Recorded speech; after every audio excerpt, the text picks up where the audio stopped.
if we keep his commandments, we will abide in his love. Even as I have kept my Father's commandments and abide in his love. You see, everything that we're doing now, Jesus did. Except for the part we're not dying. We have the opportunity to live a righteous life because of what Jesus has done for us.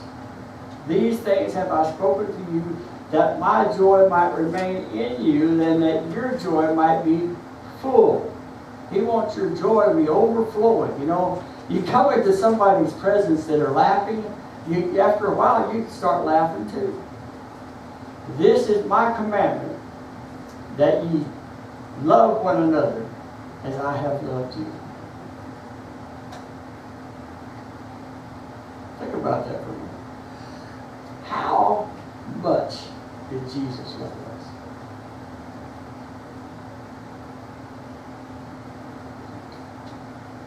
You know, not even thinking about the fact that he died upon the cross. Not thinking about the fact that he was beaten. Not thinking about the fact that he had a crown of thorns placed on his head. But he denied himself. He went up into the mountains and prayed, sometimes all night, so that he could have the ability to do the thing that Yahweh had sent him to do, that we might have the opportunity to be saved from our sins. Paul over here in Romans 5, verses 8 through 11 says, but God commendeth his love toward us in that while we were yet sinners, while we were still in the process of doing wrong, Christ died for us. Went out and paid the penalty for us. My wife and I got a little behind a few years ago with charging money on a credit card. Our son paid it off. You know, I didn't want my son to do that. But that gave me joy in my heart to think of how good of parents we were to our son, how good of a son God gave us, that he was willing to take of what he had earned and pay for us. That's what Jesus has done. He has paid the price for our sins.